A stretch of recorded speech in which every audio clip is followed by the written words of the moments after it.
Muted. This episode of the Female Solutions Radio Television Network. I do apologize for any feedback that you're receiving now. Deborah, I think what you'll have to do is, because you're on StreamYard, I think you'll have to mute your phone.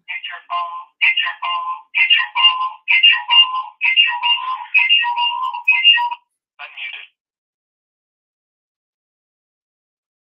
Yes, I think you'll have to mute your phone so we can bring you up on StreamYard. But I think your device isn't connected yet.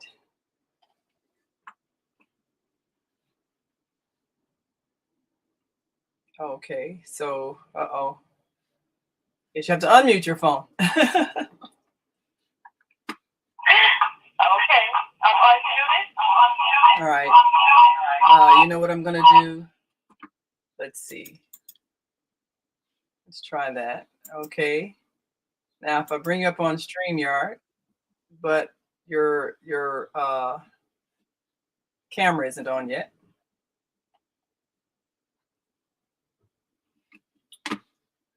So let me unmute.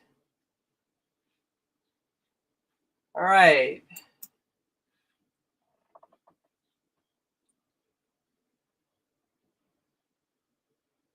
So perhaps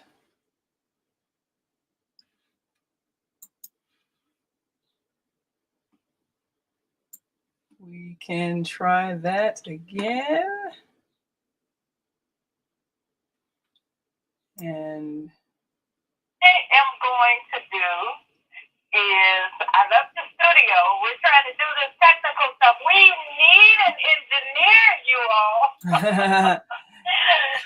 You see, we're specialists in on the show and being all that we can be as far as hosts and gathering the people together to talk and bring sometimes provocative conversation to the masses. But as far as engineers, I'm not good at this at all. So we will try again. But in the meantime, again, I want to welcome everybody to this episode of Move Around with Deborah. This is certainly a challenging time as we move around. And when I say move around, I'm talking about travel. Travel is definitely back on board. And I hope that you are preparing. Now, I know that there are still challenges out there with our health and ecology. And we just want to make sure that we are all properly prepared as we move around. But we're not going to be able to stay in our cocoon forever. We're going to have to get out. And that saying,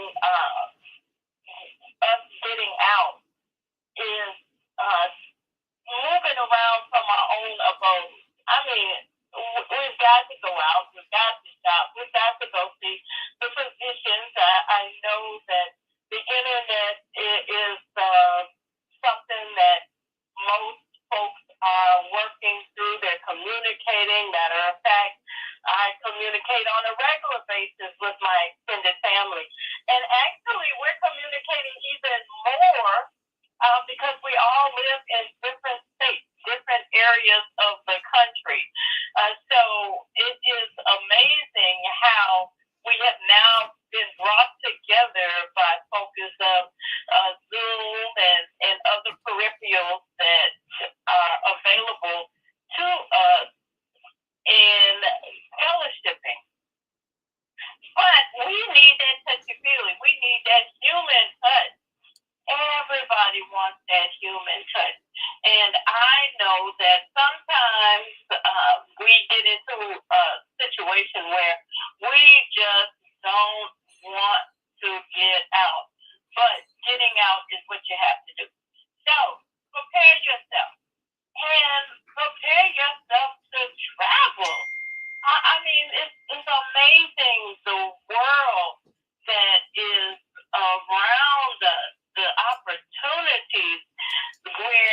can become educated, and education does not stop when you leave school.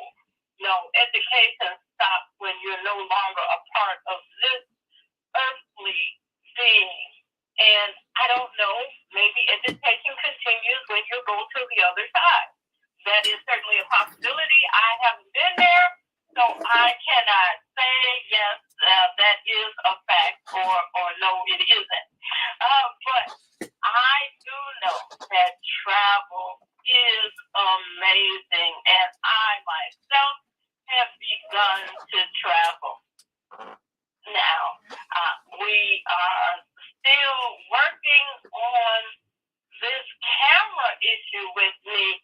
I like to come to you via StreamYard and Facebook, but it seems that for some reason my network isn't working to provide the camera.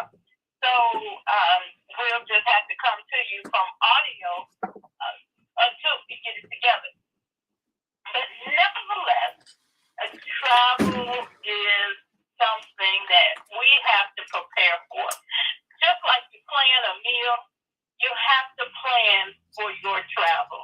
And you have to know what your needs are. You have to address the opportunity, the possibilities of everybody who's traveling with you, not just for you, unless you're traveling alone. And if you're traveling alone, you certainly really have to plan in a different way. But planning is so important in travel. And sometimes we forget some of the minute forms and steps in that planning. But I want to bring to you today some of those opportunities that you need to focus on. And not only that, the note monster came and got my other page of notes. Oh my goodness. Yes, we have a note monster. We have a monster. They come and take the cookies. Yeah, I think I got that note monster in my house too. Yeah, I know. And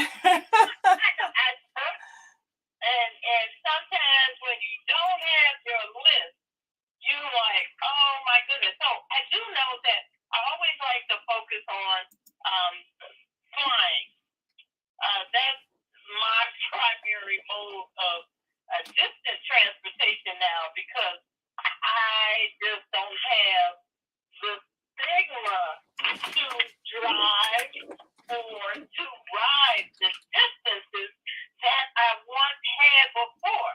Now, that's not negating the fact that we have to do that, because that is definitely something automobile, train, and other types of vehicles that we travel around the world and across the country on is necessary. Deborah, I have a question.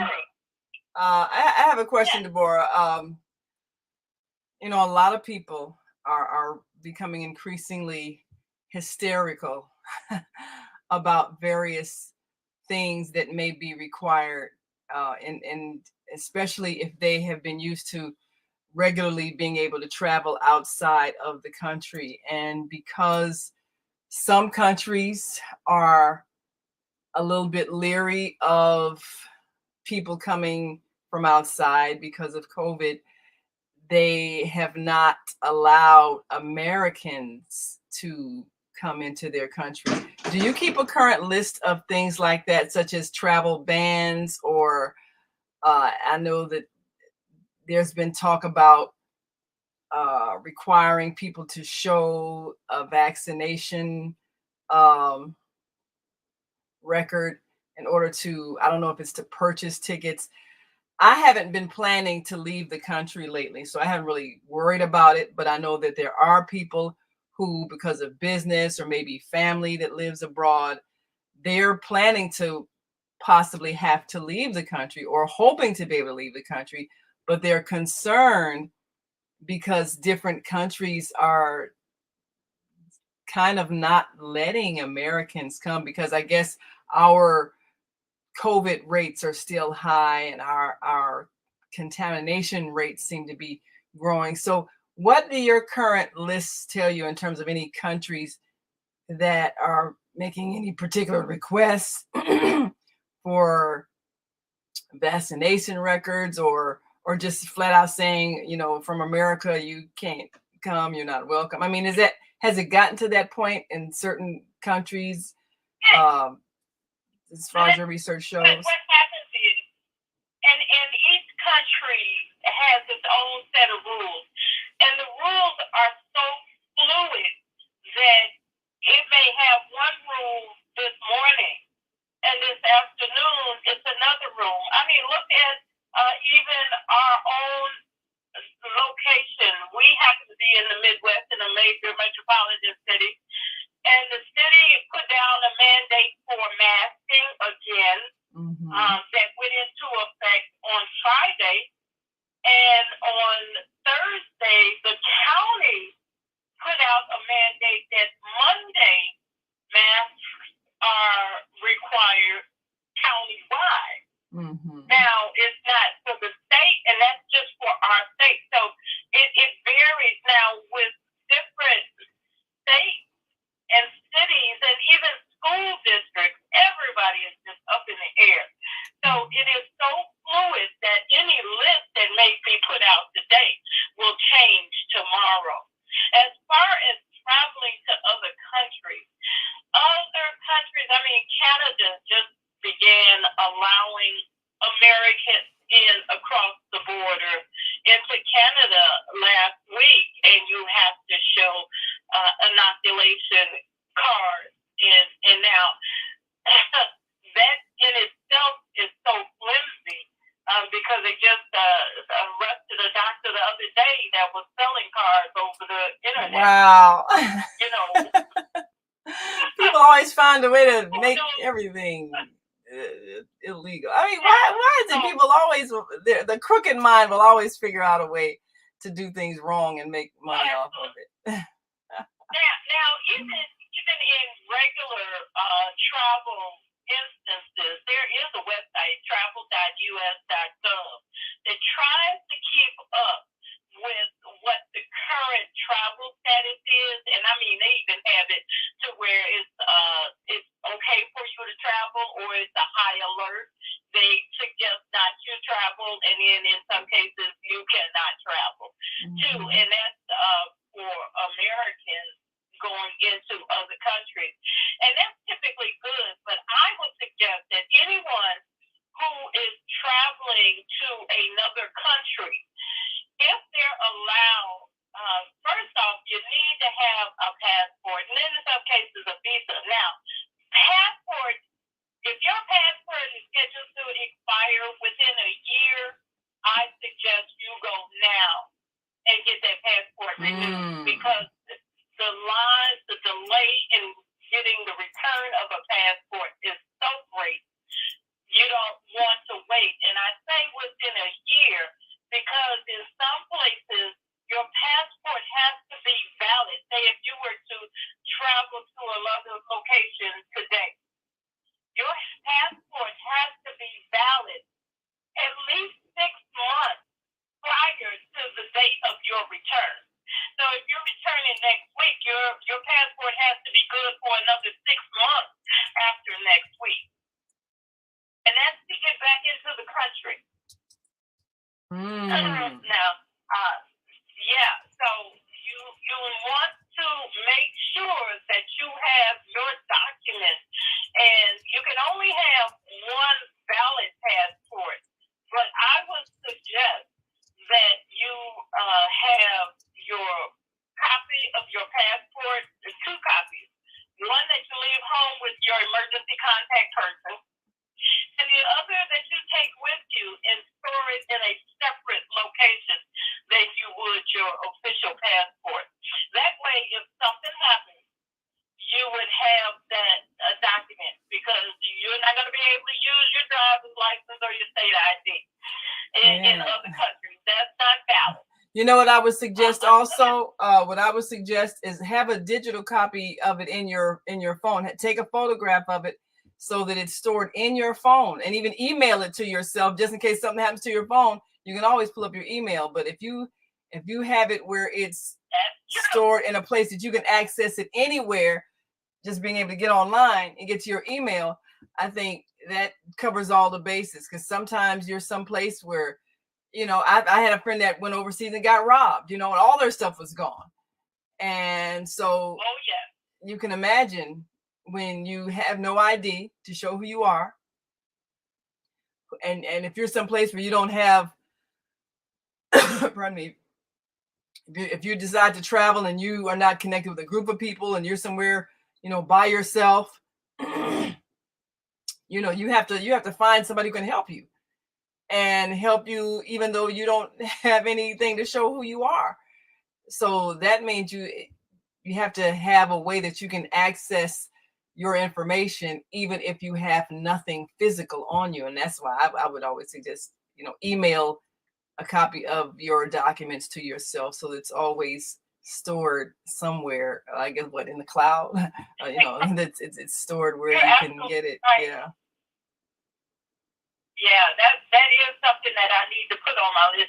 With the old school, I'm not emailing. It is something that I'm just jotting that down in my notes because I want to share that with so many people that come in and ask me about this, and I we never focused on what we could do with the email. I do sales for validation on contracts and whatnot. So, yes, emailing is good. If you email it to yourself, you have access no matter where, as long as you have internet access. Yes. Right.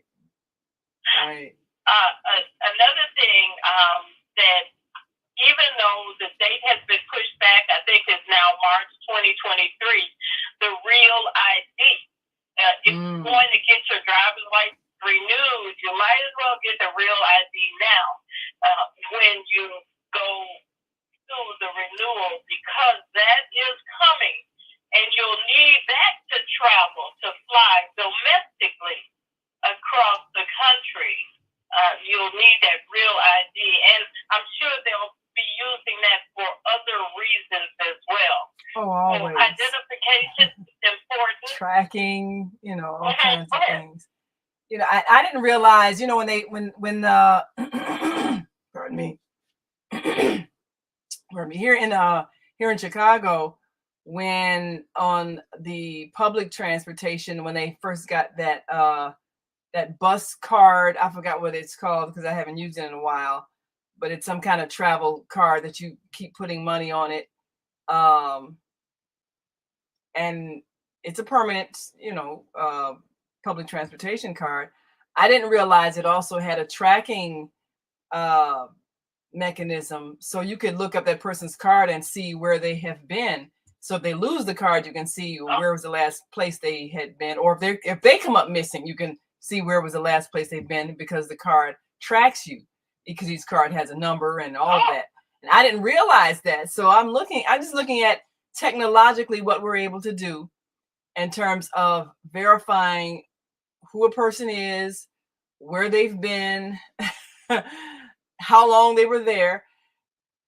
We really kind of have the technology to identify every single person on the planet and track where they go at every moment, anytime they enter your cell phone is a tracking device. So, I mean, I'm looking at the fact that nobody ever needs to be a stranger, because there are ways to verify who you are, where you've been, and all those things. I'm just looking at how can we make, in your opinion, how do you think we can make it more efficient? Say if a person has like the real ID you mentioned, and they go to the airport, you can scan their ID. Instead of there being all of this, I don't know, I guess they have an issue with the whole security thing. Sometimes they get excessive. And I'm just thinking, if they can see who you are, they can just kind of know you're probably not a terrorist. Yeah, but just like you were saying, how the crooks, the criminals find ways to get through where the Yeah. man was selling the COVID identifications. Crooks you find can ways sell to get fake through the ID. layers of security. So they have to have Yeah. multiple Yeah. layers of security in place because folks have been getting through and they are still getting through. I mean, you look at all the guns that are found Yeah. from people going through security. I'm sure that there's some that's not found. Mm-hmm. There's some that gets put through. People are going to get through, but if you have multiple lines of security, multiple levels, then you won't have such easy accessibility for some folks. So yeah, I wouldn't be surprised. Of course, they know where you are, just like they're tracking our phone conversation. Mm-hmm. They track our computers. And what we say through our computers, they track. So, if they really wanted to find out who you are and what you are, they can find it. You think you may be deleting something off of your computer or off of your phone, but it is still there. The fingerprint or the footprint is still there. And if they really wanted to find you, or find out what you're doing, they can. They already do. So I'm surprised I didn't hear that about the CTA bus cars, but I am not surprised. I am not surprised that any of those, when you see a barcode on something, that's what a barcode is. Your luggage tag, when you put your luggage tag on your luggage, that is all of your information. Mm-hmm. So when you destroy your luggage tag or you throw it away, take it off to throw it away, make sure you destroy it and not just throwing it where somebody can pick it up who has the information barcode to reader. Read it and get your information. Wow, I never thought of that. The barcode on your luggage tag, make sure you destroy it so that it can't be used to get your personal information. Wow, that's right. Amazing. Anything that has barcode on it it's information. You see so many barcodes.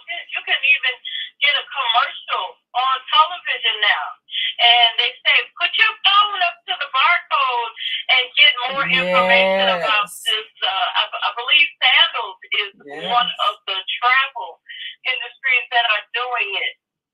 Just put your phone up to the barcode and you'll get more information. So those barcodes, don't handle them lightly. They have plenty information, and that is technology as we continue on. Luggage tags. It used to be the hotel keys, those automatic keys. Right. Put up hold up to the door and open the door. We used to stick them in. Now you just slide them across the door. Hold on to those. Because that information is there. And it is not going away. It's only going to get more elaborate. So prepare for it. But as far as your first question and the safety of traveling to other countries, check the country, check the consulate. Make sure that when you're traveling to these places, you have a consulate telephone number, an embassy telephone number. So if you do get in harm's way, you call that embassy. Because that's going to be your first lifeline to something. If you get arrested and they say call your lawyer, you call that embassy if you don't have a lawyer's number. That is something that your travel advisor, if you have a planner that helps you plan your journey, they should be able to get that information for you and provide it to you. But planning any journey, if you're going down the street, you plan your route. Am I right? That's true. Now I got another question. I got another question. The advice that you just gave for people who are in other countries, is that also applicable for people who are coming from other countries and they come to America and some weird thing happens and, you know, they end up either arrested or detained or something, and they see that they don't have, you know, or they're not an American citizen? Should they go to an American embassy? Should they go to, I mean, who can you call here if something happened to somebody in Chicago? Who do you call if you're from, say, you know, Morocco? They should go to their own embassy or have contact. I believe there is a Moroccan embassy in Chicago. Chicago has many embassies. But they should know someone to contact before they leave home. Yeah, they need to know that even if they have to call someone in Washington, D.C. or wherever, they need to have emergency contact information, because you don't want something to happen to you on Friday night and nobody's in the office till Monday morning. Yeah, that was my thought, because I'm thinking, you know, people don't have answer the phones on the days of the week. You call City Hall. So, so I'm thinking, what happens when you get these animated, you know, these automated systems? They can't understand what you're saying, and it's frustrating. So, would you recommend that a person has like a live person in another place that they're visiting? Because I've known people that travel. I mean, my daughter, she likes to travel, and she didn't always necessarily have friends in the place where she's going to. My concern is always, okay, well, if something happens, who do you call for help? Because, you know, if you don't know anybody, then how are people going to respond to you? So what about people who like to just go places, maybe they don't know anybody? Are the embassies or government structures responsive enough on a 24-hour basis to a foreigner? They should be, and before you leave home, you put your plan in place. And if one number, you're not comfortable with one number, and you contacted them already prior to you leaving, you've already spoken to someone and got in a plan of action and a backup plan. So that's all part of the planning before you leave home.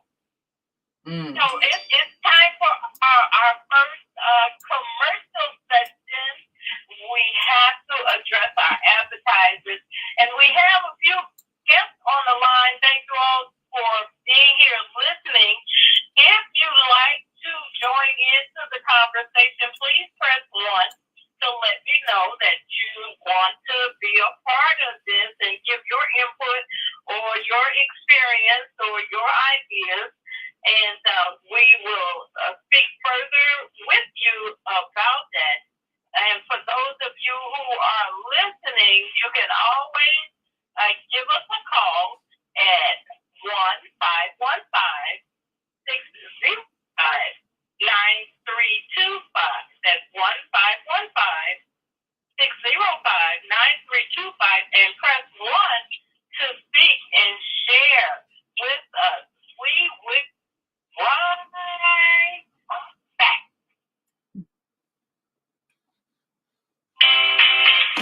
We all say we would like to be wealthy, but wealth isn't determined by how much money you have. Wealth is determined by your power to define what money is. The dictionary defines money as something used as a way to pay for goods and services and to pay people for their work. So how would you like to have access to an unlimited source of money? Money that is not taxed by the government. Money that increases as you share the opportunity with others. Money that you can use to pay for goods and services and pay people for their work. I'm talking about Bitcoin. It's the future of independent wealth building. Bitcoin is the new money that you control. Get started building your wealth. Call 312-849-3456. That's 312-849-3456. tuned in to the Soulful Chicago Book Fair 2020 Vision Fundraising Campaign. That's right. You can support the vision of reviving Black literary excellence in the city by simply taking your $20 or more and donating it on our website. Visit www.soulfulchicagobookfair.com and click the Donate tab on our homepage, or give us a call at 646-359-6605, and we welcome you, helping us breathe literary life into the South Side of Chicago.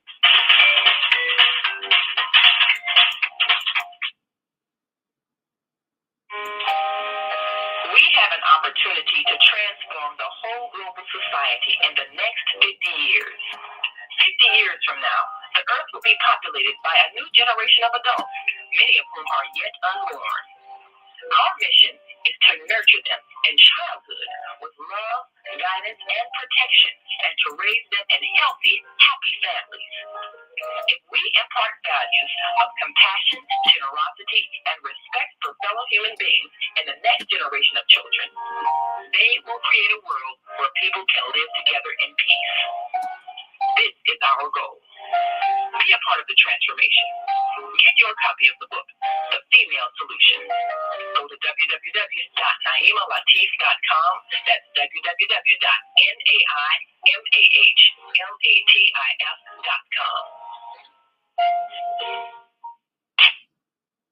All right. Well, we're back. Thank you all for joining us. Thank you for tuning in. You could have been somewhere else, and I hope you have a pencil and paper, because I know that there's some information that's being shared today that you need to know about. We're on the line now with our executive producer, Naima Latif, and we are talking about travel.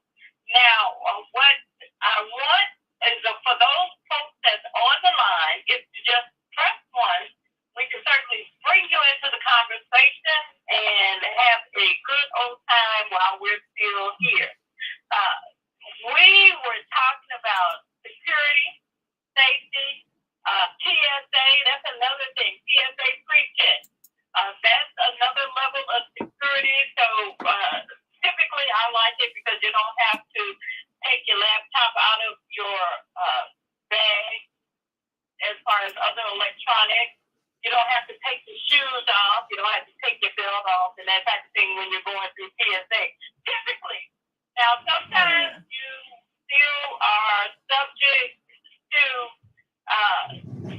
checks and rechecks, but again, as part of the level of security that you have to go through when you're going through the airport.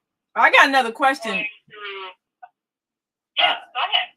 Because you remember, Deborah, when we went to our retreat in Florida, all of us happened to be over 60.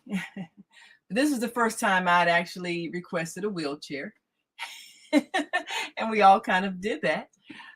And as a result, we kind of got the first class treatment, got through the lines and didn't have to, as you say, go through the whole, take your shoes off and all of this to the degree, well, not to the degree that others did. I mean, you still have to put your things to the conveyor belt and go through security, but there was a different level of security for those who were pre-checked and also had requested wheelchairs. But I have had some nightmares of, even when I was with my mother and we were on our way to Boston to my niece's graduation, and she's in her 90s. I think she was 95 at the time, in a wheelchair, and also she's sight impaired. So one of the things that was frustrating was that she had a tube of toothpaste. I mean, you carry toothpaste because you brush your teeth, and the TSA is going through her bag because she likes to carry like a carry-on bag, and they pull out her toothpaste and say, "Oh, well, you can't carry this." And I'm like, what? Oh, and I'm thinking, in my best days, I could not think chemically how you could make any kind of explosive out of toothpaste. I'm thinking, and this is obviously an elderly woman who's not good. I mean, I just think I mean, that takes just a lot of paranoia to feel like, okay, just in case she could be planning to bomb our flight with toothpaste. I mean, I don't know. I just felt like there's a point where the security isn't really security. It's harassment, and it's not making anybody safe. And we missed that flight because they wanted to go through everything in her bag. And then, then they made a whole big deal about going through everything in my bag. And it was all because of a tube of toothpaste. And I was just livid. My mother was trying to keep me calm because I have a boiling point where the smile comes off, and then the dragon that I keep chained in the basement and nobody can see, that gets loose, and then I just become this monster. So she's trying, when I get that point, you ever seen that in the movie, the Hulk, where the TV show where the guy, he would, this, real logical doctor and everything, but if you made him mad or caused him pain, he would burst into this green beast. Well, I kind of have a temper like that. So they had pushed that boiling point. And I'm like, toothpaste, she's 98 years old in a wheelchair. What is she going to do with toothpaste? And then you make me miss my flight. So I was just so angry. Anyway, my point is. Well, calm down. Because you're saying a couple of things that should have been pre-known to you. First off, there's a restriction. 3 things of liquid at 3 ounces in clear bags, and it tells you toothpaste over 5 ounces. Yeah, and see, I didn't think about that because we're taking our toothpaste we use from home and stuff. That you have to go through because folks can make bombs or other types of equipment from out of these things, and you know how you have the hidden cans? It looks like a can of aerosol spray or a can of foam, and it's a hidden bottle, and it's actually storing something else. Yeah, I guess. These things have sense, and they have gone through this, and security is in place for these particular things. You'd be surprised how many older people and even babies have been subject to carry illegal products across the country through security and whatnot, because people would not imagine that they would do that. And this is all part of levels of security that they've already gone through. You see, we as laypersons, we don't hear about the things that go on behind the scenes, how folks try to take explosives and other different types of materials into a plane that may cause damage. So they have to cover everything. And I know it's unfortunate, it's unusual, especially for some folks who don't travel, who are like, okay, why? But another thing that I heard in this conversation is you missed your flight. Well, if you headed back to the airport 2 hours prior to 2 hours. the flight boarding. Right. If you had got to the airport 2 hours prior to your flight boarding, there would have been enough time, the flexible time in between, for you to have gone through these challenges and still been at your flight on time. And even though a lot of folks, and for international flights, it's like 3 to 4 hours. Oh, yeah. And folks say, why we got to sit over here so long on the other side waiting for the plane? Because you never know when you will go through these challenges or when the line is super long. Because had your mom not been in a wheelchair, you would not have been able to pass by all those folks in line either.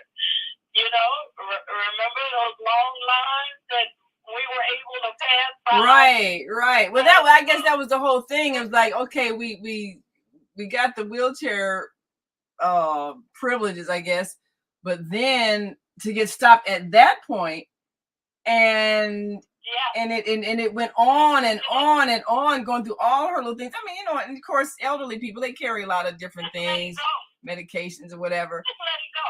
Like when the police stop you and they tell you you can't have this, just let it go. So you have to let it go because it's in place. Those things are in place, and now if you have if there's a ruckus or some pushback on the rules, they put you off the plane now. The last flight I took, arresting people. Oh yeah, you were there. You were there when they put those people off the plane. On the way to Florida. Yeah. And because I guess there was some kind of argument with the flight attendant. Next thing I know, 2 people were getting escorted off. So, but I guess my question is, they're charging you for the delay of flight. Yeah. And the time and whatnot. So it's really serious now. It's no joke, but again, just let it go. You can get toothpaste on the other end. Yeah. I mean, I guess, and that's what, I was just surprised. But I guess my question is, I guess my question is, with all of the technology that can identify every single person, there has to be some type of profile of who would be most likely to, of course we talk about, it's not good to profile people. They're probably a crook because they look like this. They're probably a crook because they look like that. But I don't see it as profiling in terms of how someone looks, because that is ridiculous. You don't know what a person's done based on how they look. But because you can have access to their true identity in so many ways. Everybody's got a Facebook page, they're on LinkedIn, and it's just like in an instant, you really can find out exactly who that person is. And if there are no... But you can't. Well... You cannot find out exactly who a person is, because what is one of the things when somebody does something, when somebody kills something, the first thing you say, oh, I didn't know. I never would have thought they would have done that. Yeah. It's always that quiet one, yeah. Right. Nobody really knows. So they have to have these security features in place to save the world as much as cautiously as they can. And it may get worse, it may get better. Now there was going to be a relief. I think September 8th, there was no longer going to be a mask mandate. Well, now with everything changing around, and I'm talking about on the airlines and the airports and the FAA, I believe that will be canceled because now folks are going back into mask mandates, and there is no social distancing on an airplane. Right. There's no way. Yeah. No way you can social distance on an airplane. Right. So you have to mask up. And I wish I had my visual. My computer's not working properly. I wish I had my visual. I had 2 masks on. I had a shield mask and I had a face covering mask. And my shield mask, they said, okay, you're going to have to wear that face covering mask, that mask that goes over your mouth and your nose. And it has to be on throughout the entire flight unless you're eating or drinking. And now, most short flights, you're not eating or drinking, so I just sleep. So, but that is something that's in place as well to help eliminate the germs beyond COVID. It was folks that had germs before COVID. Oh, that's true. But now, with that being so prevalent, folks are afraid, and people are getting sick. That's real. And there are people who have immune systems that are not stable enough to withstand any kind of germs.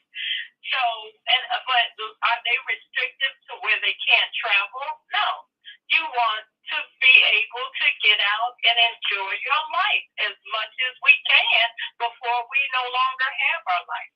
Well, I remember, I know China has a really bad pollution problem. So when I was there on public transportation, a lot of people were wearing masks, facial coverings, just because of the dense pollution, which sometimes drifts over into other neighboring countries, such as South Korea, which when I was there, also on heavy pollution days, people wore masks. So mask wearing hasn't really been that strange to a lot of places that were doing it before. And then I was told also, my daughter was explaining also that, I think it's mandatory. Like if you have a cold and you go to work, you're supposed to wear a mask. Or if your child comes to school and they got the sniffles or whatever, they're supposed to wear a mask. So that's kind of been within the culture of some places already, which is why so many masks are made in China, because they've been doing this with mask wearing. But do you think that because of what you just said, there's so many other germs that get spread when people travel that ultimately we're going to see a permanent mask mandate for travel? I don't know if it'll be a permanent mask mandate, but it will be acceptable. A mask wearing will be more acceptable in our country. And you talk about the pollution. Well, look at the fires in California and how the smoke has drifted. Not even from California, but the fires from Canada, how the smoke has drifted across the country. And sometimes our air quality is terrible, and you want to wear a mask. I mean, you look at on the 4th of July, and with all the fireworks going off and whatnot, you want to wear a mask. So I think masks are here to stay. The mandate, I don't believe it will be kept in place because of folks and their legal rights, their human rights to or not to. I think that conversation will go on for centuries. But masks are here to stay. So prepare. Mm-hmm. That's interesting. Well, I'd like to know what our listeners and viewers think about that. Do you think masks are here to stay? Is that now going to be a permanent part of our culture, even for our children? And what do you think about that? What do you think the impact that would be? If you're on our switchboard now, press 1 if you got a comment. If you're watching us live on Facebook, feel free to write in your comments. I mean, that would be very difficult, I think. I remember years ago, back in the 70s, they would talk about how bad the pollution was, and they were predicting in the future everybody be walking around with gas masks on. You've seen those big contraptions, horrible. But that would be the prediction of the world of the future, maybe, 50 years from now or 30 years from now, whatever. Back then in the 70s, they were predicting this because pollution had gotten so bad. And then now in some countries, like I said, it is a regular thing to wear, the face covering that's supposed to, I don't know what it's supposed to do, filter out germs, I guess. I don't know. But the idea of not being able to step outside without a facial covering, that sounds so odd because no other species is doing it. And don't we have some type of, I guess the natural immune system is supposed to kick in and prevent us. I mean, why isn't ours working? It's not kicking in because of the chemicals that are in the air. See, the chemicals are not natural. So the natural shields that we have are not able to work because what we're being infused with is not natural. And you say that is something that is unheard of, you would think. But at one time we couldn't get in we had no problem getting in the car without putting a seatbelt on. So at some point there were no seatbelts. Yeah, and then you had accidents, people going through the windshield and they said, okay, unshielded without putting that seatbelt on. So it's just a sign of the time, and everybody's not going to wear a mask all the time, and that's okay. You don't have to, but you have to know for yourself to protect yourself. And if you feel as though you're in an environment that you're not comfortable with, you need to put that mask on. We'll put that mask on, but the person who's looking at you putting that mask on should not feel as though you're an odd person out because you have a mask on. Do not be judgmental for others who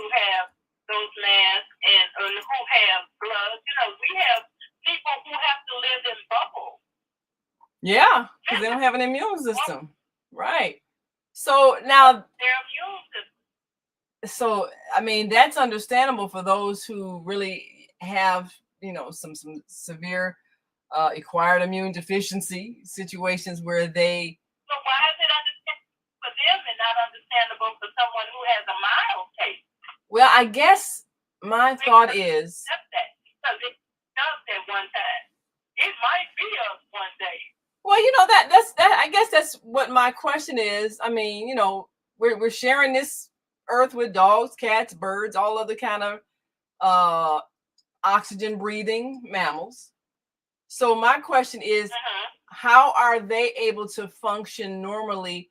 And we're not seeing hordes of them dropping dead, and yet human beings are not able to create a natural immunity to whatever's in the environment and still survive. I mean, why are we not able to, and every other species is? That's my question on that.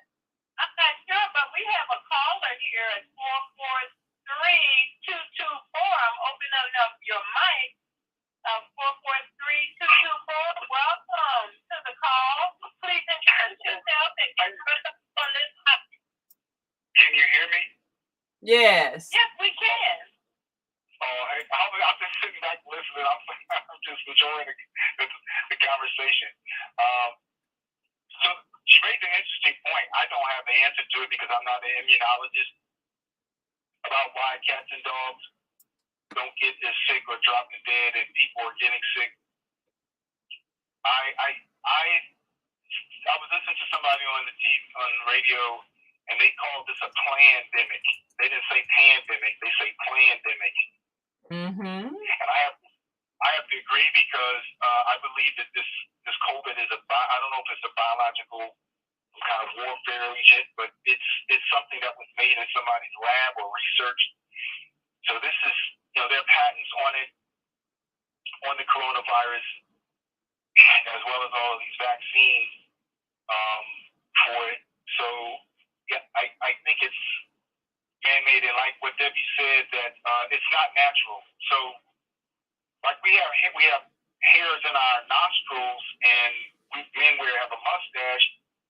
I think a lot of that is a filter, right? It is. That's what it's meant to be. Yeah, that's meant to be a filter. Right. It's a natural filter, but yeah, we're dealing with stuff that's not natural anymore. And so you mentioned a point about wearing a mask. Will it be a new requirement? It's to me, it's a slight inconvenience to have a mask. I wear a mask substantially everywhere I go outside the public. And if I'm with a relative that I haven't seen in a while, I'm going to wear a mask in front of them.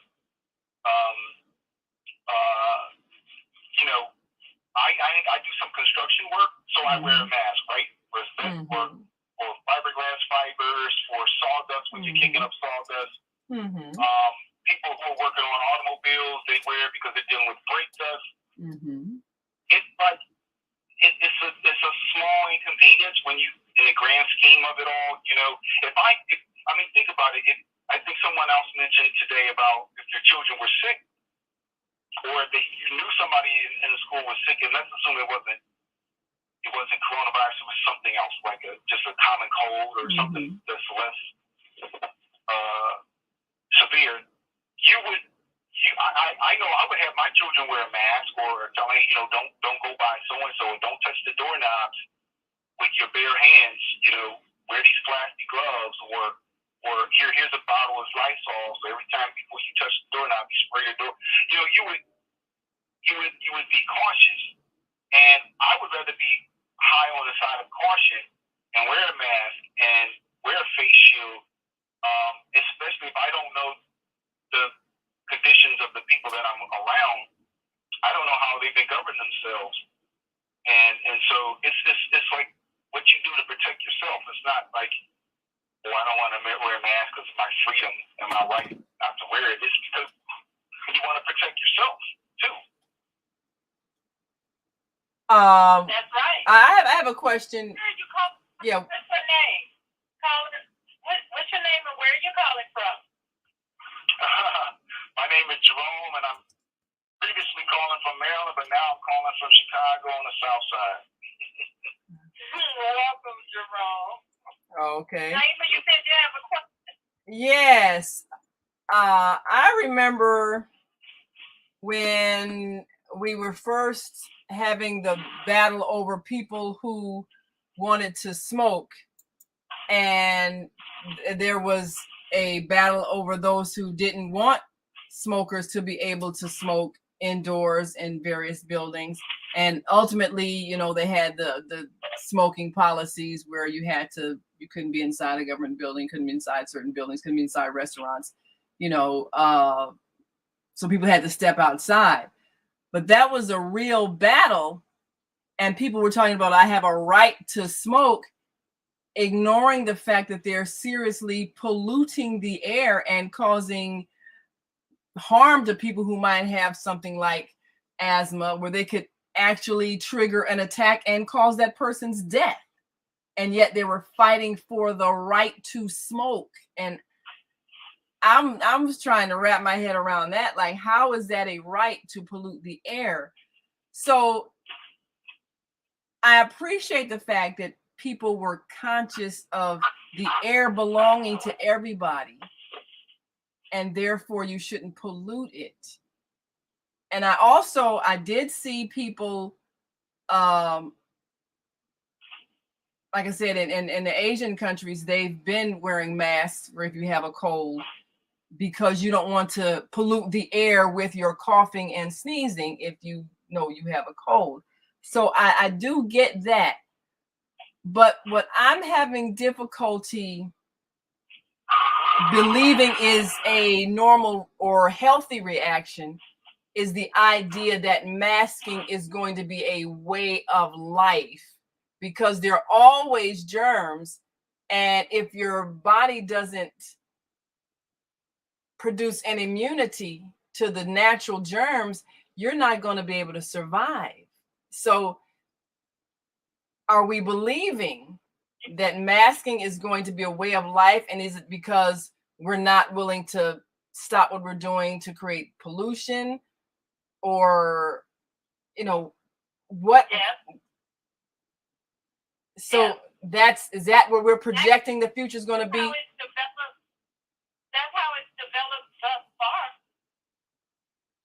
So what about the people, the environmental activists that are saying, look, we can choose to stop polluting our air so that we can breathe and be healthy, or we can live a sickly life wearing masks to protect ourselves from the air we have polluted, or projected a germ into it for whatever reasons, whether it's for, you know, like I said, a pandemic. Okay, we planned this so we can, you know, weed out the population, or whatever a lot of the conspiracy theories have been. Activists out of a billion that, you know, weighing the difference. You got a million people say, I want to do what I want to do. And you have one activist saying, hey, wait a minute, let's pay attention. We've been doing that for years. Yes, we are getting more and more awareness, but the balance is not going the proper way. And it's going to take a big event for folks to pay attention, just like the tragedy that we had 9/11 took a big event for security levels as they are to be put in place. So it's going to continue, and we're having these events, but they're not being acknowledged. They're not being brought out. These big events that we're experiencing, the global warming, we hear a little bit about it, but it's not prevalent like on a constant basis. So yeah, until people stop being selfish, when will that be? We're going to be in the position that we're in. But now we're a little late for our next break. Yeah, we've got to take a next break. I want to go to our break. And when I come back, we're going to talk about the differences in hotels, motels, Holiday Inns, and Airbnbs. How about that?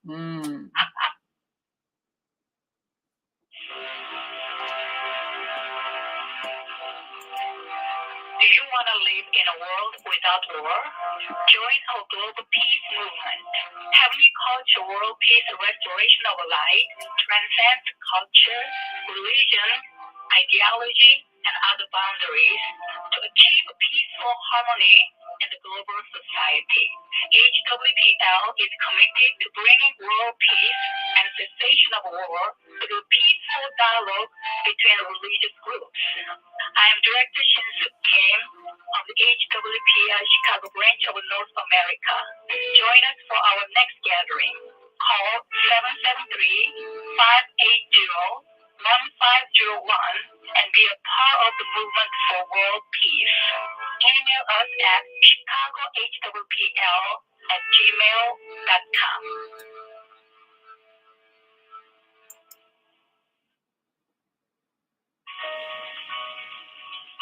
Everything you need, what your body needs, is found in nature. So Susan Essentials doesn't do it any other way. Susan Essentials provides your employees and individuals access to over 20,000 nutritional products, and they are shipped direct to your door.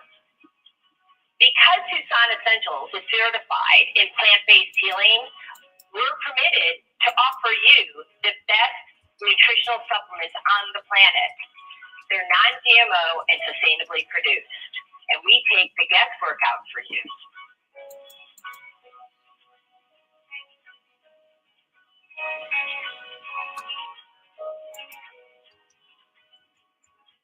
Let Susan Essentials help you take control of your health today.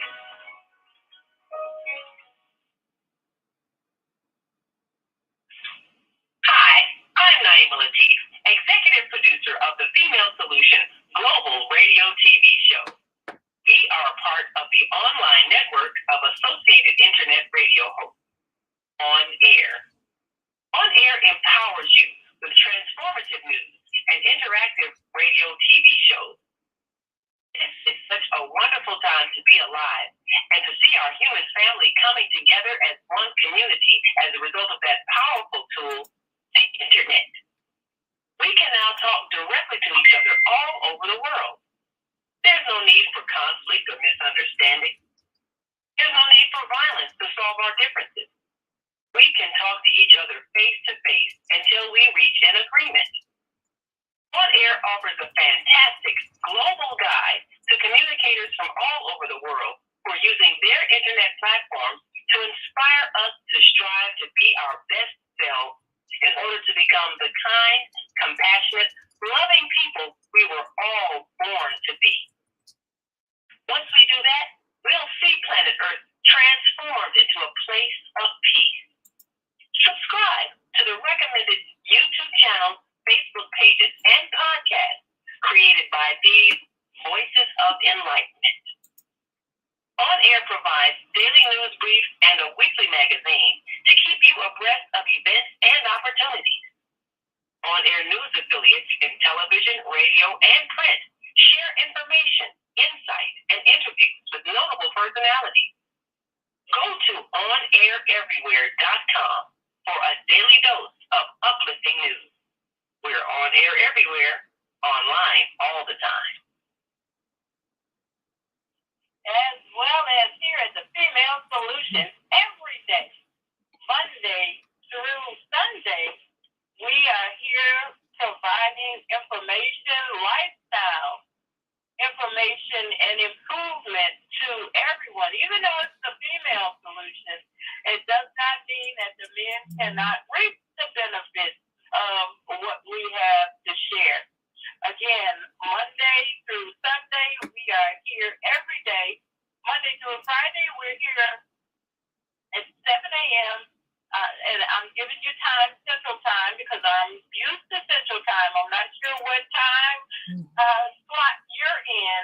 This is an international broadcast, so you can be anywhere in the world, maybe even in the outer space. Who knows? They have satellite there. Yes, they do. So we can start saying we're universal. Central Time. Yes. Saturdays, every Saturday, even the fifth Saturday, we're here from 12 noon to 2 p.m. Central Time. And on Sunday evenings, we are here from 7 p.m. to 9 p.m. So we can catch you whatever time. And, of course, Blog Talk, the Female Solution, as an archive show. So if you missed it, you can certainly come back and listen to our archives. We have a presence on Facebook, the Female Solution Facebook page. Excuse me. So we are definitely here to help out. Now, Jerome, I had you on, but I put you on mute because it sounds like you were moving around.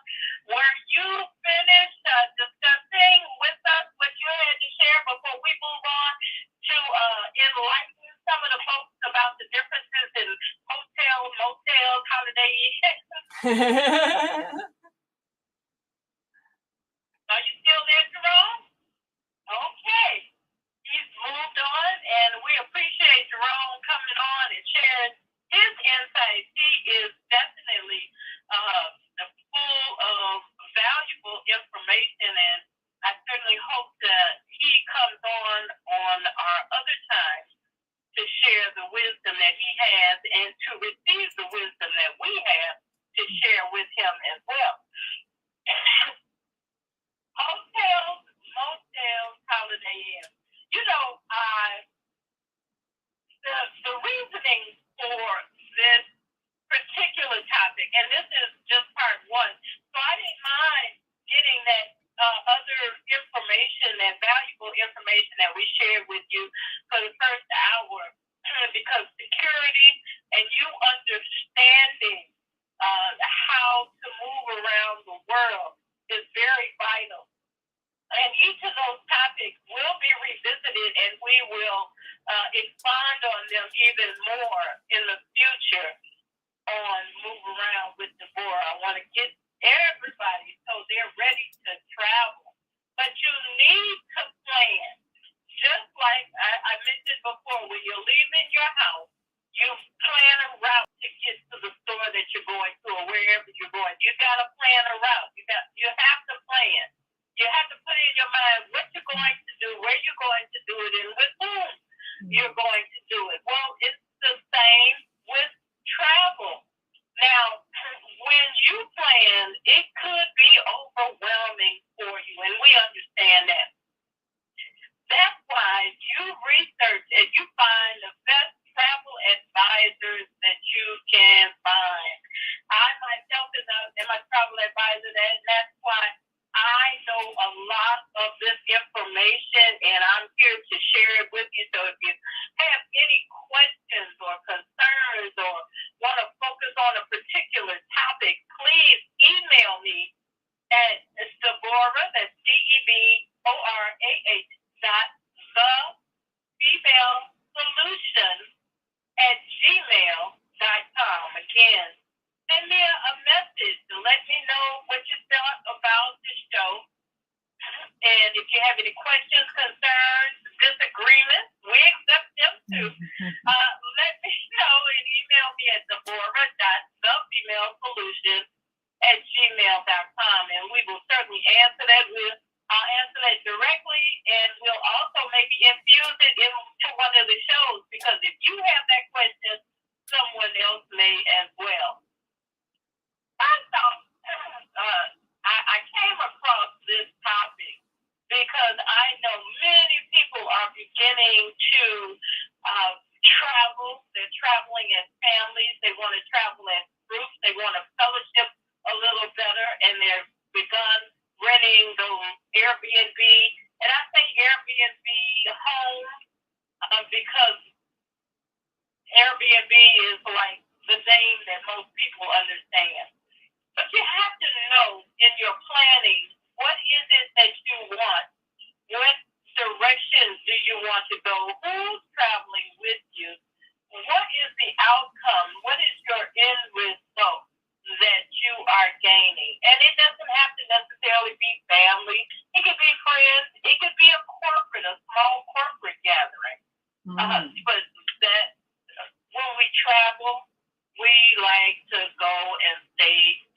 hotels, of course, because we're not going to stay at home and we're getting away from the office.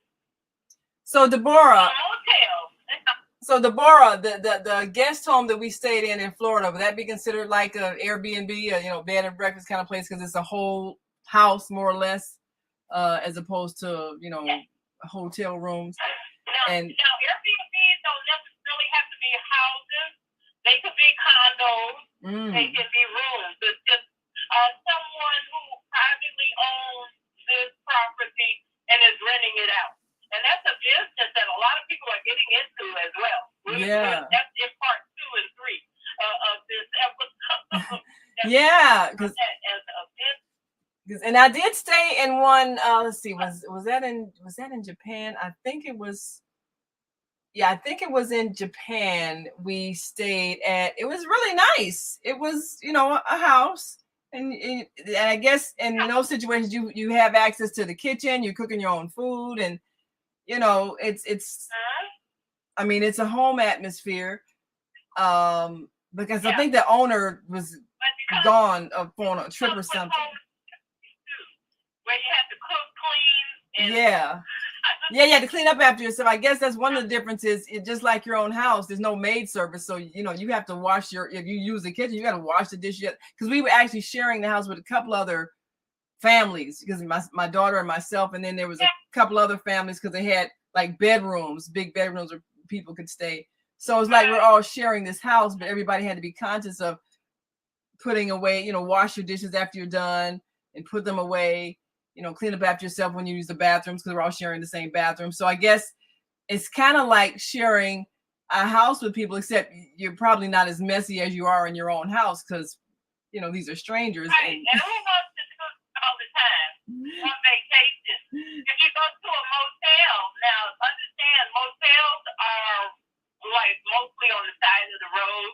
Yeah. They were created for road travel, motels. Yeah. And they're not as secure. You're talking about security. Motels, I don't feel are secure. They tend to be, again, close to the highways, and they're outside entrances. Each individual room is outside entrances.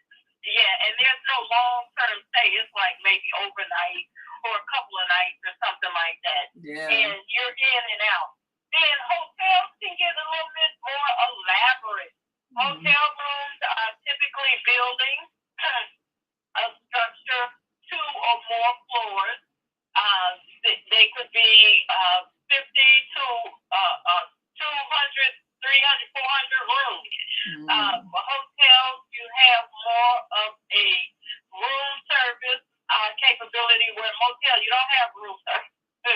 You have cleaning service with a motel and a hotel on a daily basis. It used to be on a daily basis. Now, yeah, they changed things with COVID. Yeah.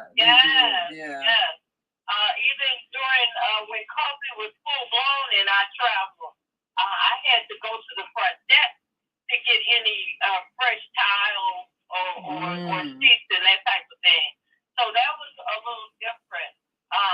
Hotels are more relaxed, where you could come together maybe in a lobby or around a pool. It could be indoor, outdoor pool. It has an exercise room, typically where you can go and get some equipment. Some of them have restaurants. Yeah. Don't have a restaurant. A lot of them were having continental breakfast. Yeah. But now that's a hit or miss with the hotel. Yeah. That's something that you're looking for, because some of them stop. Well, all of them stop the breakfasts. But now that travel is coming back, some of them have begun that again on a different level. Because remember, you go to a hotel, you can take the scooper and scoop out the cereal. Yeah. So get the donut or a toast and toast it, or your waffle iron. Everybody's handling everything. yeah. And they stopped that completely. But now, so do you think? Some things that, Well, do you think that some of these things, again, are we seeing permanent cultural changes with interaction because of the fear of a spread of germs? Or do you think that once people feel like the I guess the pandemic has subsided, we'll return to more interaction with food and things like that in kitchen areas? Or do you think that the change is permanent, where it's like, no common scooping of things or touching things, because I think change will be permanent. There will be a change. I don't believe that most of the folks will be going back to the way that business was done, especially when you're talking about food and those type of things. The food sanitation is a great aspect in how we share food. And I see the food sanitation lines or levels definitely changing. I see more individual packaging of food, and not. I see more hirees of folks serving the food as opposed to you going out and being able to get that open bar. I haven't been in one of those buffet type restaurants, so I don't know how they're doing it here in the city. But I know on cruise lines, cruise ships, the way it used to be, where you were able to go out and do the buffet and grab your own, I know that has changed. Really? So are they not doing that now? So they have servers rather than buffet style, you get your own? Have they changed the servers? That's right. Yes, they have servers now. Wow. Well, they already have servers, but now that food is not open to, the way it used to be. Oh, no, you can't have that. That changed. And that will only get better and more as you go on. So I believe the hotels will follow the same suit. I can't say, I haven't visited all of them, but I do see that is a change that will be put in place for good. Yeah. So then what about like with bed and breakfasts? There's so much, still sharing and interaction. I know when I did stay at one before, when I was overseas, there was, of course, pre-COVID, a lot of things that you're sharing with a stranger, like, bathroom facilities, everybody's taking a shower and, you don't know about people's hygiene.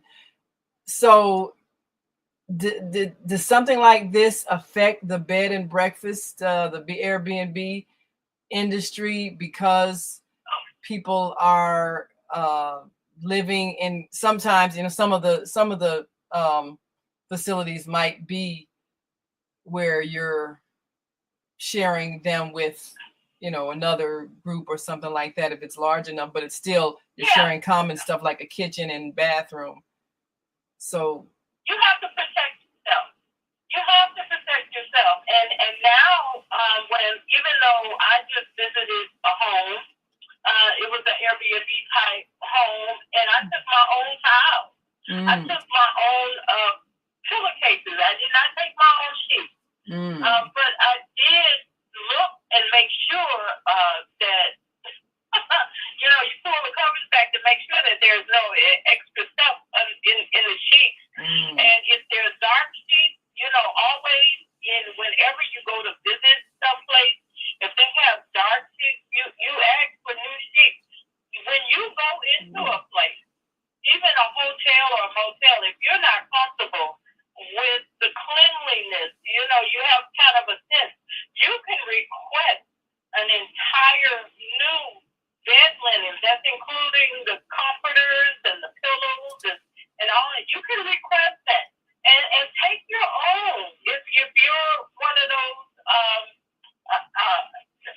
folks that's in a situation where you're concerned about that, you take your own. I was just speaking with someone this morning, and we were talking about the need to take your own shower head. Really? Because Wow. the water, yes. Right, one of our own host. Wow. If that was something that I was made aware of, if I knew of any hotel lines that had particular shower heads, because she changes her own shower head. That's different. I do remember my daughter telling me a story about, I guess. But that is real. I mean, you know. Now really in particular. Well, water is also. Some hotels that accommodated her. So she's not the first one. Yeah, that's definitely different. And we have to take into effect too. And that's something that you have to know your client. We as travel agents, and that's why I stress that if you're going to travel, if you're going to make an investment, a big investment in travel, such as taking your family and traveling overseas or doing something really extensive, and it's a big investment, you need to have someone to help you plan it. You have other folks that help you plan different things. You know, when you go to buy a dress, you have the clerk helping you pull out different articles and whatnot. So you need a planner when you're going and making this investment. So Deborah, I know that there are certain places where the water quality might be different, or just it has organisms in it that our bodies might not be immune to. If somebody's going to travel to a certain place, is there a way that you are able to look up what the water quality is, or reviews about the water quality? Because I know my brother-in-law several years ago, I'm trying to think if it was Germany, it was some country that he went to, and he got very, very sick because they told him, you know, before he left, they said, don't drink the water. And so he didn't drink the water, but then he wasn't thinking, you know, he brushed his teeth. You know, you have running water, you brush your teeth, you rinse your mouth, but he got really, really sick. And then they found out, oh, you brushed your teeth with the water, you shouldn't have brushed your teeth. But he didn't think about not drinking the water also means don't brush your teeth in the water. And apparently the people who live there, either they're immune to whatever is in the water, or they already know to just use bottled water to brush your teeth. But is there a way to know, like, if you're an American and you go to Poland, you're going to get sick, or if you're American, you go to Liberia, you're going to get sick, or if you're American, you go to France, you drink the water, you're going to get sick because your body probably isn't acclimated to it? I mean, is there a way to know those things, or is there a list of, you know, don't drink the water kind of places that that a travel agent would tell people? Typically, if you are traveling into another country, you definitely want to question the water quality. And again, that planning stage, if you are a person who has challenges with that, you would definitely contact him and ask him about the water. I know there are some countries that definitely let you know, don't drink the water. Most foreign countries, I would not drink the water. You take bottled water, and you, even with the shower heads now, you know, you want to be careful with the water coming down in your pores. If you are typically susceptible to germs of that nature. But yeah, if you have a challenge with water and your health has been challenged with that, you definitely ask. But most foreign countries, their water system is different. There are some places in the United States that the water system is different. Yeah, I've been to places where. Yeah, and then of course, you know what happened with here in our state, there are places where the water. Yeah, downstate is bad. Yeah. And then you remember Flint, Michigan. You know, Flint had that big problem with in Flint, where they were actually using water from a river that had not been purified, and the people got sick. Yeah, no good water filtration system. Well, Zelda has joined us on Facebook Live with a comment. She says, "Grand Rising, beautiful Queen sisters." And she said, great information is needed. And she said, I read about The sister's being robbed at an Airbnb. Ooh, yeah, thanks for sharing. So now security in an Airbnb, even if it's several people, I guess those who, and probably will have some people who've done the business on at some point, but I guess there's some level of a security clearance you have to go through if you're going to be living in an Airbnb, just to make sure that the other people who might have keys and access to it, or even access to you in your room, if you're like in a place where there are more than one family group sharing, there's a lot more accessibility. Yeah. With security, I mean, they don't check. Nobody checked who I was. Of course, they checked the credentials of the person who was renting the facility, but it was 11 ladies, and no one checked who I was. They don't know who I was to the person next door. But as with anything else, you want to make sure that you are safe. You understand? So, excuse me, I went every night. I went and checked all the doors and windows. Now, in the particular property we were in, the windows, they asked you not to open the windows. Okay, so that was part of the rules. That was on the rule sheet. Do not open the windows, and that was okay. But we had 4 entry doors, and there was just one main entry door. All the rest of them were glass entry doors. They had locks and they had alarms on them, and I think the alarms were because of the pool access that there was. But we had to make sure that everything was locked up. And of course, we're at the mercy of whoever, because I think anybody could have cracked the window and unlocked the door and came in. I don't know if there were hidden cameras in the house, and I would have cameras in my house not in the bedroom or the bathroom areas, but I would definitely have cameras in the common areas for security. And around the perimeter for security. Yeah. If I had an Airbnb or a home rental or some sort of that for my security. Yeah, I guess. But we had it was a combination lock on our door. It wasn't a key. It was a combination lock. Yeah. So that also was something. But just like when you go to any motel. Yeah, they change the lock as soon as you're right. Or anywhere, there's security that you have to maintain for yourself. You got to take care of yourself. Yeah, that's true. That's true. You got to know how to get a system.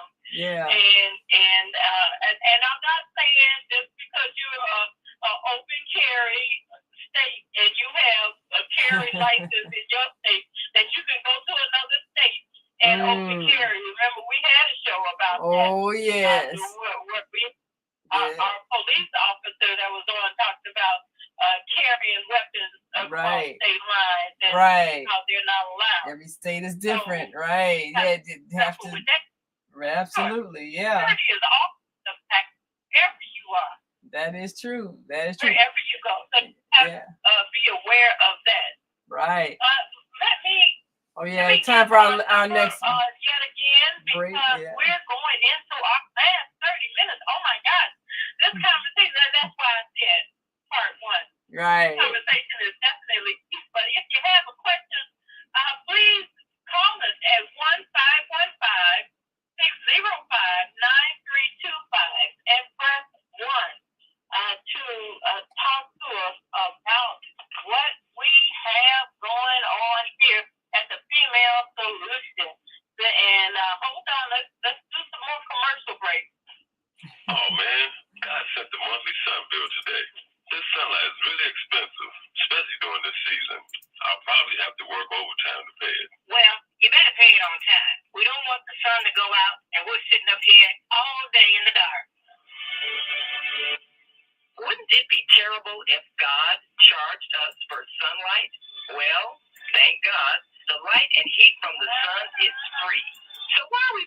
such high bills for the energy we use in our homes? Because we don't know how to use solar energy, the free energy from the sun. You can convert your regular home to a solar energy home and save tremendously on your electric bill. Take a look at your electric bill. Wouldn't you like to reduce or possibly even eliminate that cost altogether? Let one of our solar consultants show you how. Call today, 312-849-3456, and schedule a free consultation. That's 312-849-3456.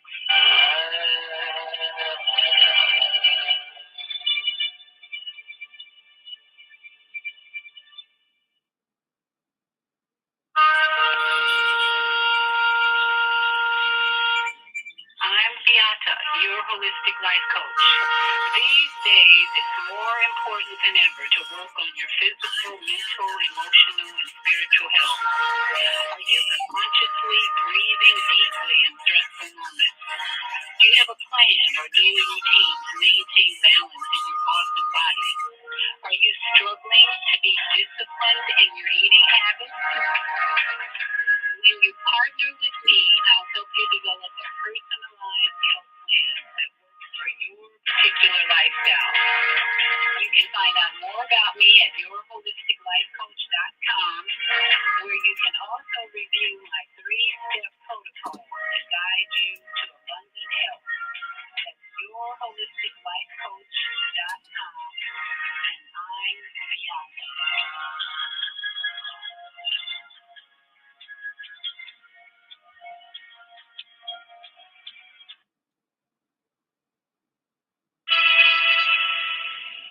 Hey, it's time to take charge of your health. I'm Beata, your holistic life coach, and every Friday morning at 8 a.m. Eastern Daylight Time, I'm here on the Female Solution to empower you to make choices that will assist your evolution to abundant health.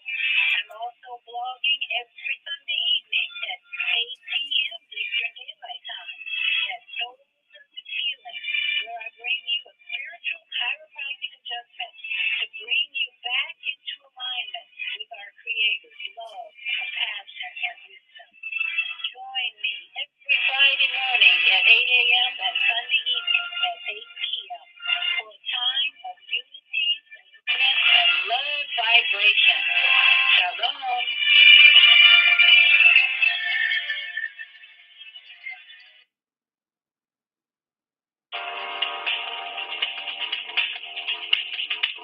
Is Monday morning a struggle to get out of bed into the swing of things? Well, don't worry, you are not alone. Join us for thought-provoking, stimulating, and mindful conversations on higher learning with those who speak for your Monday morning mindfulness session on Blog Talk Radio, The Female Solution.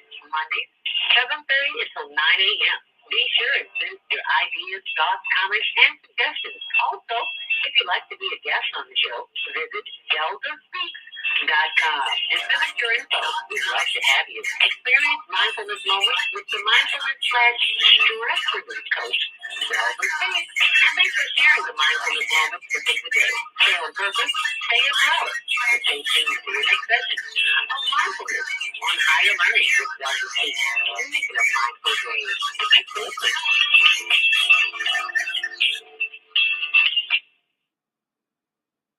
Welcome back.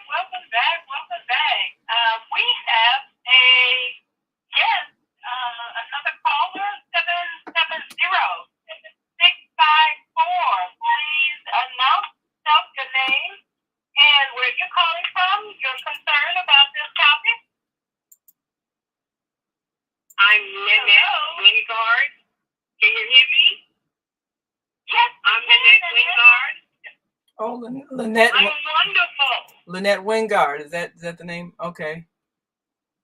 And where are you from, Lynette? And I live in Texas, and I'm originally from California. Ah, great. I've lived all over. Well, that is great. Welcome to the call. Now, do you have a question or concern about any of our topics of today? Well, I got the invite in reference to hotel versus the AM. I couldn't find it back in That was the topic for today.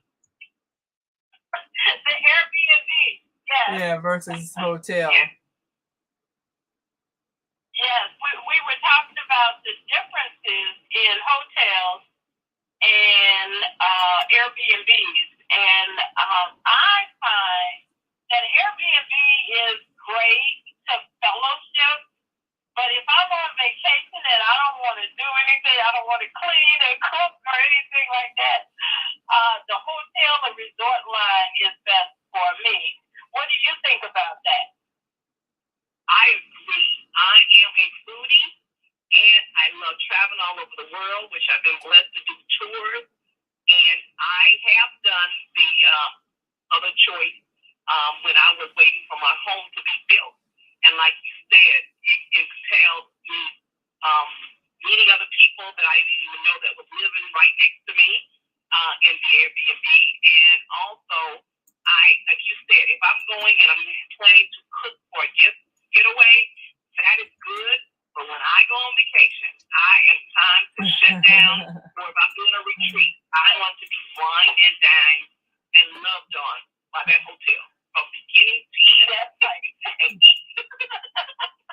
I love it. And part of knowing what you want and planning, that's something else that we're saying. Planning is so important as to what you want to do. When you get ready to plan for a vacation, whether it's next year, next month, whatever, you still have to plan. So that is a very important attribute to traveling and enjoying yourself. Well, I appreciate you calling in. Thank you so very much. We have another caller. I want to open up your mic now. I'm going to keep your mic open so you can continue to join in the conversation. But I'm going to open up the mic for 314-381. Welcome. Could you share with us your name, where you're calling from, and your concern or question about this topic? Welcome. Yeah, this is Bianchi calling. How you doing? Hi, I'm sorry. What's your name? Name is Bianchi. Bianchi? Bianchi, Dianki. You know, you seem like you had some interesting topics on travel. And I guess you was making mention of hotel. I can tell you a lot about travel on the African continent. And do's and don'ts. Yes. Mm-hmm. Is that out of your scope of discussion? Well, we only have a few moments left in the show, so if you have something you want to share quickly, certainly come on in. Well, let me say this. You talk about windows. You don't want to leave your window open. You don't have to stay on the ground floor. You can stay up 34th, 5th floor. In some countries, for the simple reason, the monkeys can climb up the wall, go in your room, and take your purse. And they have done that. Now, which country is this that has monkeys that may rob you of your things? Well, any country where it have monkeys that around the hotels. East or West Coast? Well, what about in urban areas? Say like Nigeria, because I have a lot of friends that invited me to Nigeria. It'll make no difference. They can come into the urban areas too in some places. And now you talk, yeah, they will. They come in. If the windows don't have screens, not advisable to have them open. Well, even if they got screens, they'll tear the screen down. And you don't want to leave on your table if you're doing outdoor dining. Not only the monkeys, but the crows will come take your stuff. Whoa! Your phone. Yeah, your phone. If you got like a little while, they fly off with that. Wow, have you experienced something like that? No, I do. I was taught that. I was taught. Now, another thing. Never thought about it.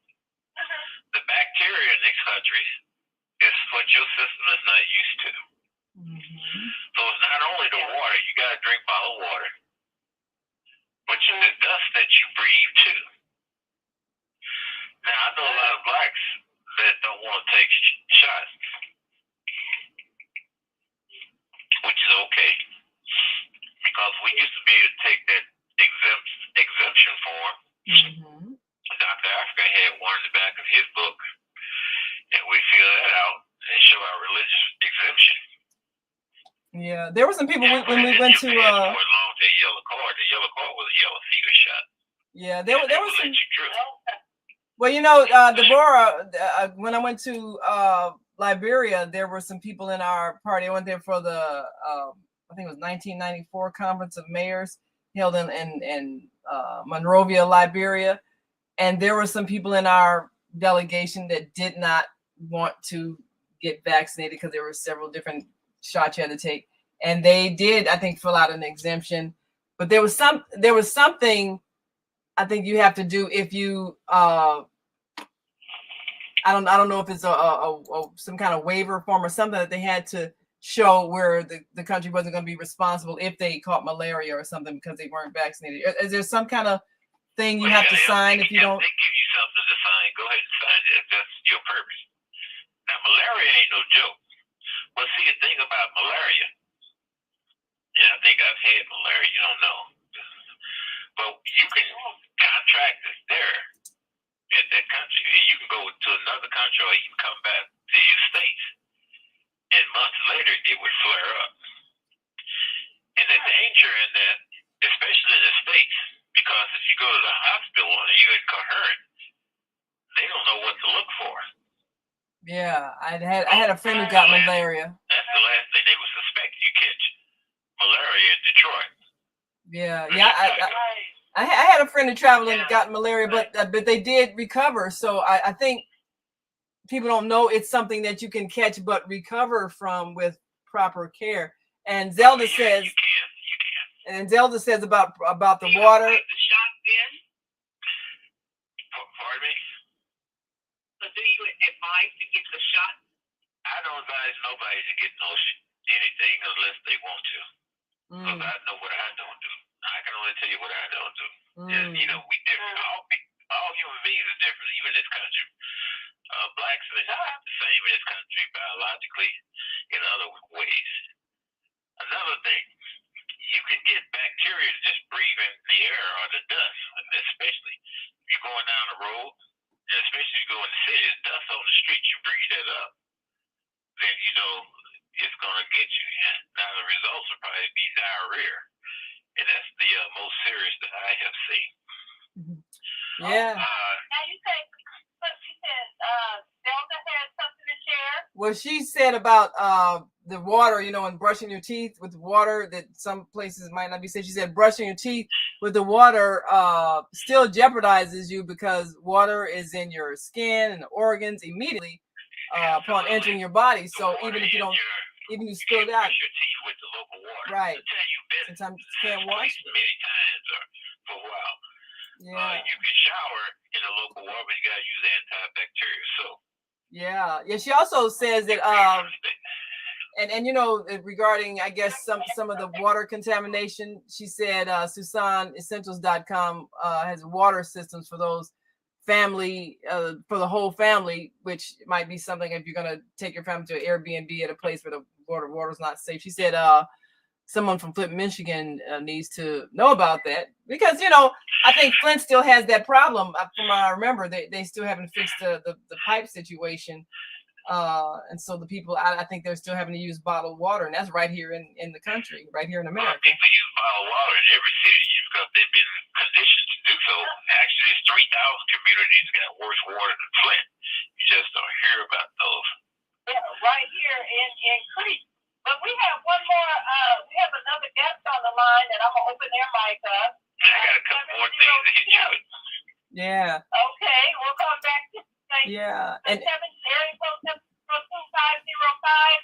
your name and your comment about this topic. Welcome. Hello, Deborah. This is Dolores from Henderson, Nevada. How are you? Welcome. Thanks for being here. And thank you for inviting me. I just have a couple of things I wanted to say.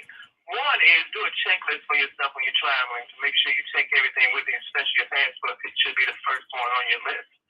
And taking cash is good also versus your credit card all the time. And if you're going to use your credit card, make sure you contact your institution, especially if you're traveling out the country, to let them know you are going to use your card or your banking card. And also, ladies, wear that costume jewelry versus the real diamonds when you're traveling. You know what you have. You don't have to expose it all the time. So these are some of the things I wanted to say also. Yeah, a person can shake your hand, take your ring off your finger. Not my ring. My ring is too tight. Yes, they will. And you're absolutely right. So I'm here in Vegas. I've been drinking bottled water since I've been here. Before I moved here almost 20 years ago. So the bottled water is very good. And we went to the Dominican Republic to board all of us, and we were really excited.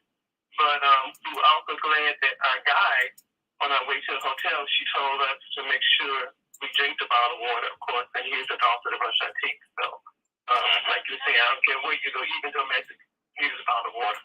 And you can't eat in the chop shops because that bacteria can get you again. You got to eat in a hotel where they have pasteurized milk. If you're gonna put milk in your coffee or something like that, your passport, get a copy of your passport and carry it around with you, not the real thing. If you with a group and also get your visas that you go into another country, get those visas in the States. Don't get them over there. Go to the embassy of the countries that you go into and get visas and have them put in your passport here in America. For you men that like to go out and have your hormones going, you don't want to be having sex with foreign women. And I'm going to tell you why. Because they have that local bacteria that will affect you. It may not be an STD, but it could be something else. I mean, this is just natural. These people live in a different environment, especially if you go into these primitive areas, out in what we call the bush. It don't bother them, but it sure will bother you. And that goes for the females also. And see, bacteria reside on your skin. And you have viruses on your skin that attack the bacteria that's trying to enter into your body. And most of those are foreign to you. Yeah, also back in make sure you also make a comment about the passport that take a picture of it on the phone. So you'll have and email it to you. So you'll have an electronic copy of it. Yeah, you should always have something just in case you get robbed of everything or lose everything, because things can happen. You could accidentally leave something in a cab. What do you do if you have lost your purse or your wallet in a cab and you don't have anything to show where you are? So you got to be able to go someplace and pull up an electronic version of your ID to verify who you are. And Zelda says Brother Pianki's always on point, so she agrees with what you say about that situation. You can get some carbon pills if your stomach becomes. I can guarantee you're gonna get diarrhea, and the severity of it depends on what you do. It also depends on your well-being. But you get stuff like carbon and other medication that you can buy here that's good for diarrhea. Now, once you go to a particular country, because I drunk water out of the Nile River, we fill up our water bottle, a liter water bottle, because some people want to bring that souvenir home, and I've known people to mistakenly drink it rather than their bottle of water because the water is so clear out of the Nile. But even it has pathogens that that can cause some problems. So is diarrhea a sign that you have contracted some type of a parasite or bacteria from somewhere? Right. Diarrhea is something that is a parasite, something foreign in your stomach that your body's trying to get rid of. And also, I know people like to put their feet in the river and the water. That can be dangerous too, because the parasites can enter through your skin. Yeah, especially if you have some kind of nick or cut. Yeah. That's true. So oh my goodness. People leave here saying, "Yeah, man, I'm an African. I'm an African." I say, "Okay, Africa, I'll tell you who you are." Well, I mean, Also make a copy of your passport and leave it here in the States. Yeah. Always So make a copy somebody of it else here, had it. because I had a situation that someone went to Jamaica and they lost their passport, and I was able to fax a copy to them because they had left the copy here in the States, and they was able to come home. So that's just another idea. Now, when you go to Israel, you were their emergency contact? Yes. Yeah, exactly. And also, when I go to Israel, I normally enjoy going and getting in the water. I've been able to float the Dead Sea, and I did not come back with diarrhea or anything from that country. Yeah, you got used to it. Another thing too, if you go in with a group, you want to check in with the U.S. Embassy. What's going on with you? Yeah. We talked about that at the beginning of the show, and this show will be archived. So if you missed any of it, make sure that you go back to blogtalkradio.com, The Female Solution, and reap the benefits of what was shared not only with this show, but the previous shows. And as I reminded everyone that we are here 7 days a week, Monday through Friday, 7 a.m. Central Time to 9 a.m. And on Saturdays, 12 to 2 p.m. And on Sundays, 7 to 9. We're here every day sharing the female solution with everyone. And it is abundant that we need help with each other. And I'm so glad that my co-host that came on to share your insights. I certainly appreciate everything. We're going to start preparing to get out of here. Do I have any final thoughts? I got one more thing to tell you.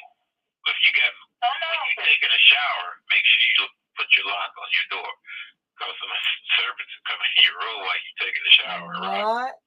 And also, it's best, don't keep your money in particular places. Put it in an obvious place, like in your shoe. And, put socks in your shoe or something like that. If you got money value. And like the lady said, don't wear no valuable jewelry. Get some costume jewelry. Wow. That was Dolores from Henderson, Nevada. Dolores, do you have any final words to say? Yes, I was going to say, those fruity drinks have ice in them. Believe me, that's water. So it is. Country, be careful drinking your drinks with ice. And also, the fruits and lettuce is washed with local water, so you got to be careful with that too.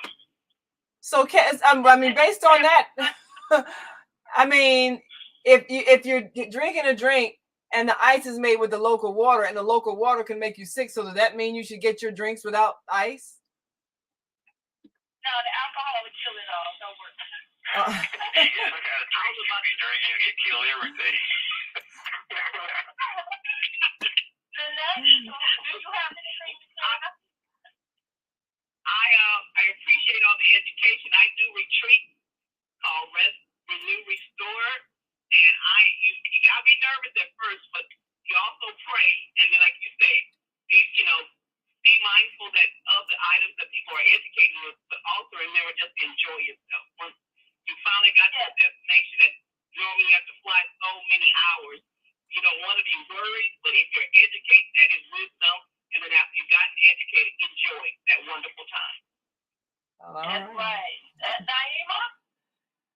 Well, I would just say, make sure your passport is up to date, and make sure you have enough bottled water. And of course, your issue is going to be you can't take water in the airport, so make sure you pack it in your suitcase and not your carry-on bag. Pack your bottled water in your suitcase so you can get it on the airplane. But carry an empty container so you can fill up once you get into the airport. Yep. Carry an empty container. Yep. A clean, empty bottle. Thank you. Thank you. God bless. TIF.com. Watch our TV shows, listen to our radio shows, order our books, and be sure to get your copy of the book, the female solution. Zelda said, Deborah, she really missed seeing your beautiful face yesterday for her party. I'd like to thank all of you who participated in today's discussion. And to our global family listening from all around the world, we say thank you.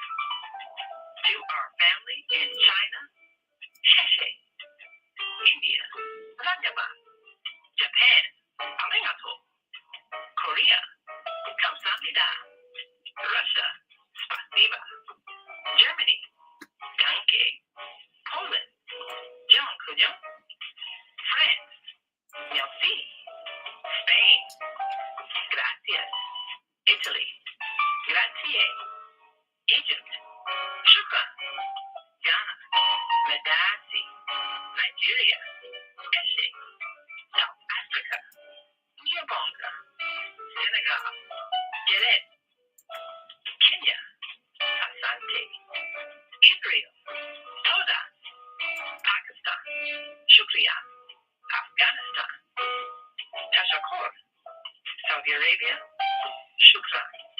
Assalamu alaikum wa rahmatullahi wa barakatuh. Thank you. And may peace be upon you and the mercy of God and God's blessing.